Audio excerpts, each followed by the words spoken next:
नमस्कार दोस्तों, मैं हूं दीप और आप सुनने जा रहे हैं भूतिया जंगल की खौफनाक कहानी। दोस्तों, वीडियो शुरू करने से पहले मेरा आप सभी से सवाल है, आप में से कितने लोगों के साथ अभी तक भूतिया घटनाएं हो चुकी हैं, मुझे कमेंट करके ज़रूर बताना। तो चलिए शुरू करते हैं। मैं 8 घंटे से कार चला रहा था और अब बहुत थक चुका था।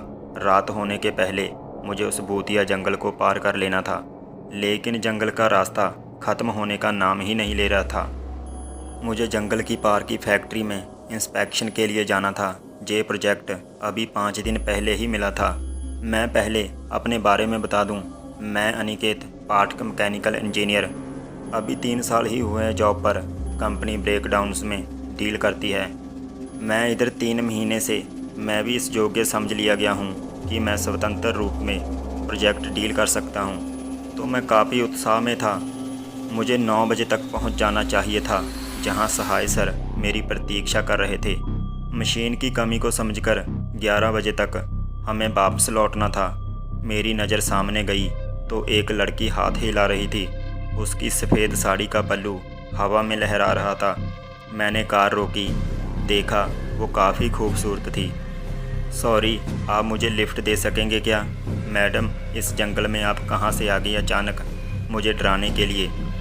मैं माफ़ी चाहती हूँ, असल में मेरी कार काफ़ी दूर पार ख़राब हो गई थी और मैं रास्ता भूलकर जंगल के अंदर मुड़ गई। बड़ी मुश्किल से रास्ता मिला है। बस आप मुझे जंगल पार की फैक्ट्री के पास छोड़ दीजिएगा, उसी के पास मुझे जाना है। मैंने कार का दरवाज़ा खोल दिया। लड़की मेरे पास आकर बैठ गई और मैं ड्राइव करने लगा। कुछ देर हम चुप बैठे रहे। फिर मैंने उसका नाम पूछा। उसने बताया कि उसका नाम रेशमा है और वो शहर में पढ़ती है। कॉलेज की छुट्टियां हैं तो घर जा रही है। बात करते करते फैक्ट्री का गेट दिखाई देने लगा। रेशमा ने कहा मैं उसे यहीं उतार दूं, आगे वो चली जाएगी। लेकिन मेरा उसे यूँ छोड़ देने का मन नहीं कर रहा था, तो मैंने कहा मैं उसे छोड़ दूंगा। पहले उसने मना किया, फिर उसने बाईं तरफ के रास्ते पर मोड़ने को कहा। हम थोड़ी देर तक चलते रहे।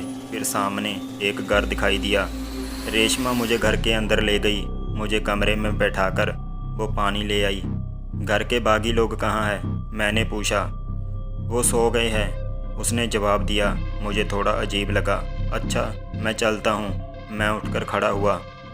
फिर कब मिलोगे? पता नहीं, अपना नंबर दो तो फ़ोन करूँगा। मैं फ़ोन नहीं रखती, कभी इधर आए तो मिलूँगी। मैं बाहर आकर कार में बैठा तो मुझे याद आया कि वो तो यहाँ रहती ही नहीं, लेकिन तब तक मैं आगे बढ़ चुका था। फैक्ट्री में सभी मेरी प्रतीक्षा कर रहे थे। मैंने तुरंत इंस्पेक्शन शुरू किया। काफ़ी देर हो गई थी, आखिर 12 बज गए। सहाय जी ने पूछा आप कहाँ रह गए थे? मैंने उन्हें रेशमा के बारे में बताया। फैक्ट्री के 2 मजदूर भी वहाँ खड़े थे।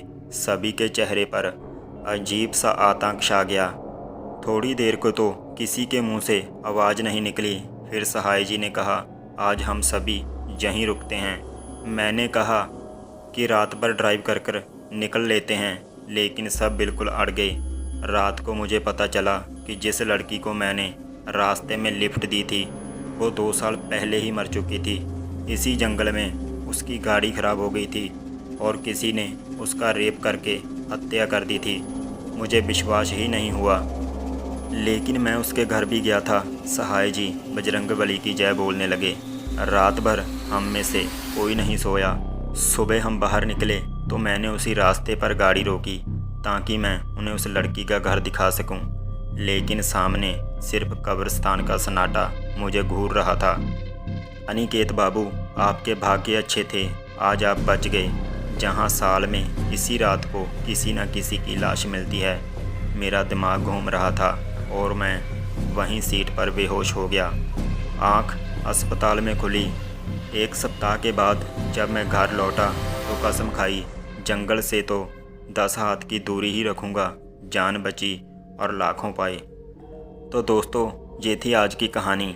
मुझे कमेंट कर कर ज़रूर बताना आपको आज की कहानी कैसी लगी। तो चलिए मिलते हैं अगले किसी एपिसोड में ऐसी ही खौफनाक कहानी के साथ।